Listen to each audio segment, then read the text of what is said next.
इस पीढ़ी के सामने वैसे ही चुनौतियां कम नहीं हैं और सरकार, राजस्थान की सरकार उन चुनौतियों को और बढ़ा रही है। आपको अगर याद होगा, जब गुजरात के चुनाव चल रहे थे तो राजस्थान के अंदर एक खुशी की लहर दौड़ी थी, क्योंकि उस समय गुजरात के जो इंचार्ज थे वो राजस्थान के मुख्यमंत्री, उन्होंने वहां पर घोषणा करी कि मैं 1,20,000 लोगों को नौकरी दूंगा, संविदा पे उनको नौकरी दी जाएगी। आज उसको कई साल हो गए हैं और अभी तक केवल 3 से 4 हजार लोगों को संविदा पे नौकरी मिली है। ऐलान बड़े बड़े करते हैं, ऐलान करा 1,20,000 का, और ऐलान करने के बाद जब खुशी की लहर दौड़ पड़ी तो फिर बोलते हैं कि 3 साल का कार्यकाल को 1 साल माना जाएगा, और फिर कहते हैं कि 15 साल कम से कम करे हो तब हम संविदा पे उनको नौकरी देंगे। मात्र 3 से 4 हजार लोगों को अभी तक नौकरी मिली है, 1,06,7 हजार अभी भी बाकी हैं। और तुष्टीकरण का उदाहरण इससे बड़ा क्या हो सकता है कि सबसे पहले मदरसों के अंदर जो लोग लगे हुए थे उन्हें नौकरी दी गई। ये सरकार कुछ खास वर्ग के लिए है, किसी एक वर्ग के लिए काम करती है या सबके लिए काम करती है? पूरे राजस्थान ने इनको जिम्मेदारी दी, लेकिन ये तुष्टीकरण की राजनीति करते हैं। अभी हाल ही में पशुपालन विभाग के अंदर एक डॉक्यूमेंट आया है कि 3,000 लोगों को जो नौकरी पे लगवाना था वो नौकरी पे ना लगवाकर अब उनको थर्ड पार्टी कॉन्ट्रैक्ट पे लगाया जाएगा। ये नौकरी का मॉडल मानते हैं राजस्थान सरकार इसको। एक तरफ प्रधानमंत्री जी हर बार जब नौजवानों का सम्मेलन करते हैं तो कम से कम 60-70 हजार युवाओं को नौकरी मिलती है, वो भी सरकारी नौकरी। अभी तक कई लाख युवाओं को सरकारी नौकरी मिल चुकी है। 10 लाख नौकरियां केंद्र सरकार सरकारी नौकरियां देगी, और उसका सामना राजस्थान की सरकार कर रही है ऐलान बड़े कर कर, लेकिन नौकरी देने का जो नाटक कर रही है वो थर्ड पार्टी कॉन्ट्रैक्ट से नौकरी दिलवा रही है। बाकी विभागों में भी यही हो रहा है, थर्ड पार्टी कॉन्ट्रैक्ट से नौकरी दिलाई जा रही है। 6,000, 7,000 या 8,000 रुपए के अंदर महीने की नौकरी, ये राजस्थान का नौकरी देने का मॉडल है। ये तो नौकरियों की बात हुई, और युवाओं को जो उनका भविष्य के लिए तैयारी की बात है, न स्कूल के अंदर टीचर हैं, न स्कूल के अंदर कमरे हैं। अंग्रेजी स्कूल है तो अंग्रेजी टीचर नहीं है, न कॉलेजेस इनके सही तरह काम कर रहे, न विषय इनके सही हैं, पूरे विषय नहीं हैं, और ये जब इम्तिहान भी कराते हैं वो पूरे राजस्थान उससे पीड़ित है कि बार बार इनके पेपर लीक होते हैं। एक सांसद होने के नाते हम जब भी किसी एकेडमी के सामने से निकलते हैं तो वहां के नौजवान हमें घेर लेते हैं और पूछते हैं कि हमारे भविष्य का क्या होगा, आप कुछ समाधान निकालिए। उनकी पीड़ा आप सब भी समझ सकते हैं, जो एकेडमी के अंदर हजारों रुपए लगाकर तैयारी कर रहे हैं इम्तिहान की, न जाने कौन सी अपनी जमीन बेचकर, अपना शहर छोड़कर दूसरे शहर में जाकर तैयारी कर रहे हैं। उस पूरे 1 साल की तैयारी का नुकसान, उसकी भरपाई कौन करेगा? हजारों लाखों रुपए खर्च हो जाएंगे, लेकिन पेपर फाइनली रद्द हो जाएगा। इन्होंने अपनी आमदनी का एक जरिया बना रखा है पेपर लीक को। पूरे देश के अंदर इंफ्रास्ट्रक्चर डेवलपमेंट हो रहा है, उस इंफ्रास्ट्रक्चर डेवलपमेंट के कारण आज पूंजी निवेश हो रहा है, इन्वेस्टमेंट आ रहा है, बाहर से कंपनियां आ रही हैं। राजस्थान के अंदर कौन सी कंपनी आई पिछले 5 साल के अंदर? राजस्थान के अंदर कौन सा इंडस्ट्रियल एरिया है जो पिछले 5 साल के अंदर तैयार हुआ? एक भी नहीं है। ये इनका युवाओं को नौकरी देने का राजस्थान का मॉडल। और वो जो एजेंसी इन्होंने बनाई हुई है नौकरी दिलाने के लिए, RPSC, वो तो नमूना ही बन गई है अपने आप के अंदर। कौन नियुक्ति देता है उसके अंदर? राजनीतिक, मुख्यमंत्री, जिनको नियुक्ति दी गई राजनीतिक, उन्होंने क्या करा? घोटाला। गोपाल नाम का व्यक्ति, कटारा नाम का व्यक्ति, और भी 3-4 और हैं जिनके ऊपर केस चल रहे हैं। कोई 18 लाख मांग रहा है, कोई पकड़ा जा रहा है रंगे हाथों। ये पॉलिटिकल नियुक्तियां हैं, और पॉलिटिकल नियुक्ति मतलब चीफ मिनिस्टर गहलोत साहब इसके लिए जिम्मेदार हैं सीधे सीधे। अनएम्प्लॉयमेंट रेट राजस्थान के अंदर बढ़कर 32% है। आज देश के अंदर सबसे ज्यादा अनएम्प्लॉयमेंट रेट अगर कहीं पर है तो वो राजस्थान के अंदर है। और राजस्थान के अंदर जब पिछली भारतीय जनता पार्टी की सरकार थी तो 2.3% अनएम्प्लॉयमेंट रेट थी। आज उसको सिरे पे पूरा घुमा दिया है। आज 32% अनएम्प्लॉयमेंट रेट है। और इस अनएम्प्लॉयमेंट को वो खत्म कैसे करना चाहते हैं? थर्ड पार्टी से कॉन्ट्रैक्ट की नौकरी दिलाकर, जिसमें 300 रुपए महीने के मिलेंगे, जो प्रतिदिन, माफ कीजिए, 300 रुपए प्रतिदिन, 6, 7 और 8 हजार मैक्सिमम प्रति माह ये तनख्वाह मिलने वाली है, जिसको कॉन्ट्रैक्ट पे भी नौकरी मिल रही है। जो सरकार अपने मैनिफेस्टो के अंदर एम्प्लॉयमेंट की योजना ना लाकर बेरोजगारी की योजना लाती है, उनसे उम्मीद भी नहीं करी जा सकती। बेरोजगारी भत्ता देंगे, ये इनकी योजना थी कि बेरोजगारी भत्ता देंगे, कमाल कर देंगे हम। जो रोजगार जिसको नहीं मिलेगा उसको नौकरी तलाशने की जरूरत नहीं है, क्योंकि हम बेरोजगारी भत्ता देंगे, क्योंकि नौकरी तो हम ला ही नहीं सकते। ये कांग्रेस की मानसिकता। और भत्ता देंगे, उस समय इन्होंने वादा करा, और उसके बाद इन्होंने क्या कहा कि आपको नौकरी करने के लिए आना पड़ेगा, सरकारी विभाग के अंदर काम करना पड़ेगा, तब आपको बेरोजगारी भत्ता दिया जाएगा। 3,500 के करीब है बेरोजगारी भत्ता। आने जाने के अंदर अगर पेट्रोल में ज्यादा नहीं लग जाए तो मेरा नाम बदल दीजिएगा। सबसे महंगा पेट्रोल राजस्थान के अंदर। और बेरोजगारी भत्ता लेने के लिए आपको विभाग में काम करने के लिए आना पड़ेगा, और मिलेगा कितना? 3,500 रुपए। ये राजस्थान का मॉडल है, शानदार, जिसको पूरे देश के अंदर प्रचलित करना चाहिए। ये गहलोत मॉडल पूरी की पूरी राजस्थान की युवा पीढ़ी को इन्होंने डुबो दिया। ना विजन है, ना काम करने की इच्छा है। और बढ़ोतरी किसकी हुई है? आप देखिए, एक परिवार है जिसने आरएएस का पूरा इम्तिहान पास कर लिया। भाई इंटेलिजेंट होंगे, शानदार। क्योंकि यह समझदारी राजस्थान में शायद नहीं है जितनी समझदारी एक परिवार के अंदर है। यह है सत्ताधारी पार्टी, और इसके खिलाफ अभी तो हमने सिर्फ युवाओं की बात करी है यहां पर बैठकर।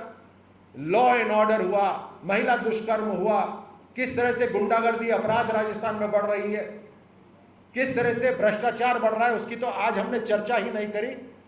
इस गुस्से को राजस्थान की जनता चुनाव में दिखाएगी, इनका सफाया करेगी। भारतीय जनता पार्टी, और खास तौर से आज शहर और ग्रामीण, यहां पर 1 तारीख को हमारे सभी साथी यहां पर इकट्ठे होंगे राजस्थान के नौजवानों की आवाज बनने के लिए और इस सरकार को बाहर खदेड़ने के लिए संकल्प लेने के लिए। बहुत बहुत धन्यवाद। कोई प्रश्न हो?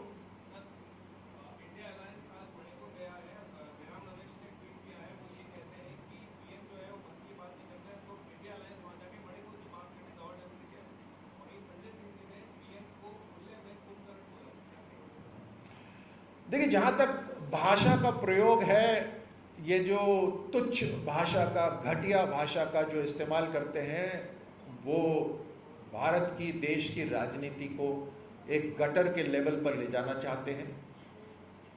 उनका पीछा वहां पर कोई नहीं करेगा। अपने आप को गटर में अकेला ही पाएंगे, भाषा में भी गटर में ही पाएंगे, और राजनीति के अंदर भी वही पाए जाएंगे। उनकी परवरिश दिखाती है जिस तरह की भाषा वो देश के प्रधानमंत्री के लिए बोलते हैं।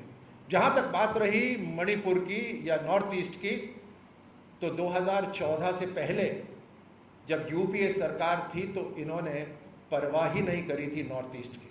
उससे पहले दशकों तक वहां पर अलग अलग उग्रवादी ग्रुप संघर्ष कर रहे थे, चाहे बोडोलैंड हो, NSCN हो, कुकी नागा कन्फ्लिक्ट हो, हर तरफ से हर तरह के वहां पर आतंकवादी संगठन एक्टिव थे। 2014 के बाद जो शांति आई वो अपने आप में अभूतपूर्व है। और 9 साल के अंदर नॉर्थ ईस्ट के अंदर चाहे टूरिज्म हो, चाहे वहाँ का कल्चर हो, चाहे रेल हो, रोड हो, एयरपोर्ट हो, हर तरह से नॉर्थ ईस्ट की कनेक्टिविटी बेहतर हुई है। तो मुझे लगता है देश अच्छी तरह जानता है कि जो पॉलिटिकल टूरिज्म के लिए आज मणिपुर गए हैं उनकी असलियत क्या है। और प्रधानमंत्री मोदी जी जो केवल लुक ईस्ट नहीं बल्कि एक्ट ईस्ट की पॉलिसी के तहत उन्होंने एक बहुत बड़ा परिवर्तन लेकर आए नॉर्थ ईस्ट में, फर्क बिल्कुल साफ है।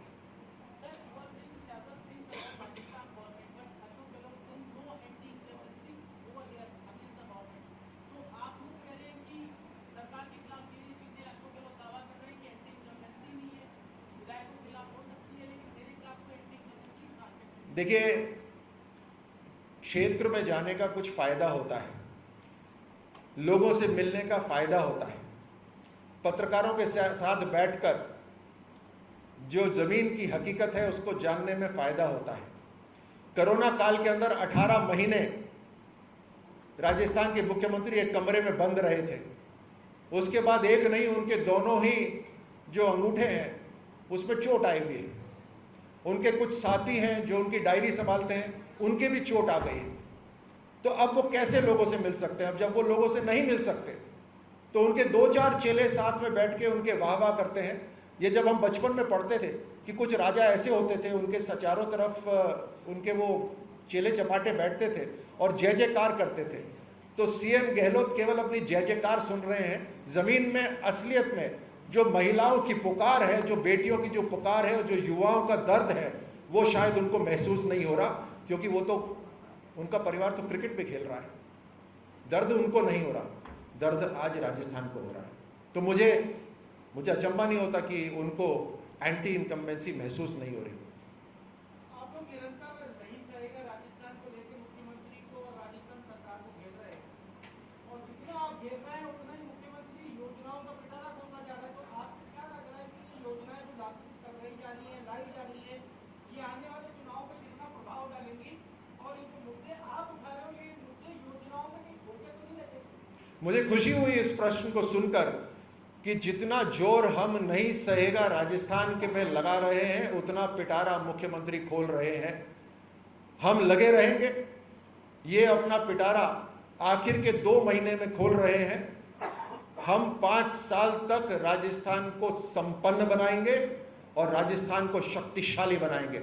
और हम ऐसा एक युग लेकर आएंगे अगले 5 साल के अंदर कि राजस्थान फिर से जो सबसे डेवलप्ड प्रगतिशील स्टेट है, राज्य है पूरे भारत के अंदर, उसमें मिल जाएंगे। एक तरफ 4.25 साल का इनका लूट और दूसरी तरफ 9 साल का पूर्ण समर्पण भाव से प्रधानमंत्री मोदी जी और भारतीय जनता पार्टी का देश में काम। फर्क साफ है जी।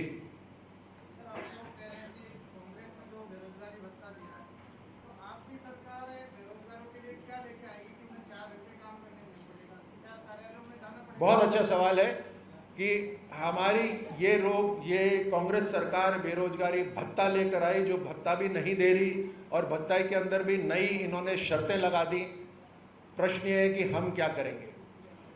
भारतीय जनता पार्टी का जो काम पूरे देश के अंदर हो रहा है, हम 10 लाख तो सरकारी नौकरियां दे रहे हैं। उसके अलावा एक पूरा ढांचा इस तरह से तैयार करा गया है जिससे बड़ी बड़ी सड़कें, एयरपोर्ट, रेल रोड, ये सब मैन्युफैक्चर और तैयार भारत में हो रहा है। आज जहां यूपीए के समय सबसे ज़्यादा पैसा भारत का डिफेंस इंपोर्ट में जाता था, आज उसका 70% पैसा मेक इन इंडिया डिफेंस के लिए लग रहा है। और ये सब जब लगता है तो अपने आप नौकरियां उत्पन्न होती हैं हर तरफ। तो प्राइवेट नौकरियां हो, एमएसएमई हो, चाहे किसान वर्ग हो, चाहे महिलाओं हो, महिलाओं के अंदर जो हमने मुद्रा योजना के अंदर कई लाख करोड़ रुपए जो दिए हैं उससे महिलाएं मजबूत हुई हैं। हम रिपोर्ट कार्ड की राजनीति करते हैं और ये परिवारवाद की राजनीति करते हैं। रिपोर्ट कार्ड मतलब हम जनता के सामने जाते हैं और अपना काम दिखाते हैं, हर साल दिखाते हैं, हर 5 साल में दिखाते हैं और फिर जनता से आशीर्वाद मांगते हैं उनकी सेवा करने का। ये वर्ग विशेष के लिए राजनीति करते हैं, वर्ग विशेष के लिए तुष्टिकरण की राजनीति करते हैं। ये कहते हैं कि हमारा वोट बैंक तो पक्का है लेकिन हम काम नहीं करेंगे उसके लिए। इन्होंने एससी को अपना वोट बैंक माना है और हमने पिछले 9 साल के अंदर बाबा साहब अंबेडकर को लेजेंड जो वो थे उनको पूरी तरह से उनको सम्मान दिया जो मिलना चाहिए। बिरसिन मुंडा, उनको भगवान बिरसिन मुंडा को जो सम्मान मिलना चाहिए वो भारतीय जनता पार्टी ने दिया, लेकिन वोट बैंक इनको कांग्रेस अपना मानती है। यह फर्क है एक ऐसी राजनीति जिसके अंदर रिपोर्ट कार्ड लेकर हम जनता के सामने जाते हैं और दूसरा परिवारवाद और ये सांप्रदायिकता वाली जो राजनीति है वो हम नहीं करते। बहुत बहुत धन्यवाद। किसी को बोल दो।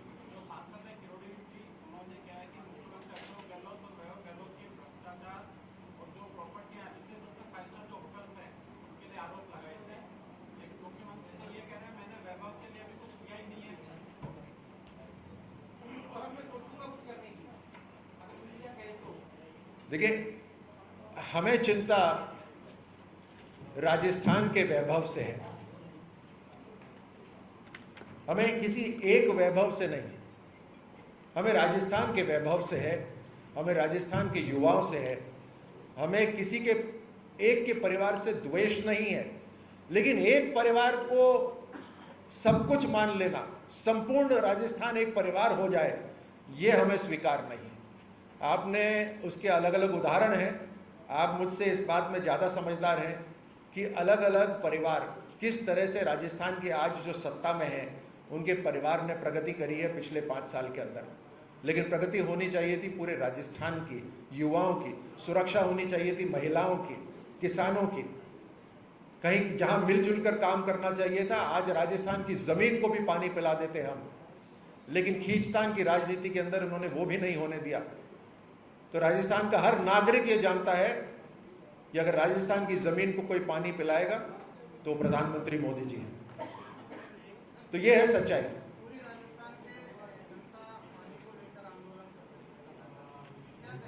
मैंने अभी उसका जवाब दे दिया कि राजस्थान की जनता ये जानती है कि पीने का पानी जमीन को और हर घर तक जो पहुंचा सकते हैं वो केवल प्रधानमंत्री मोदी जी हैं और ये संभव होगा। मेरी ये हैसियत नहीं है आज ये बोलने की, लेकिन मुझे विश्वास है क्योंकि मैंने प्रधानमंत्री मोदी जी को काम करते देखा हुआ है। आज मैं और रामचरण बोरा जी एक सांसद के रूप में जो हमारे क्षेत्र को और हमारे नौजवानों को जो पीड़ा थी, युवाओं को, वो आपके सामने रखी। आप सबको बहुत बहुत धन्यवाद।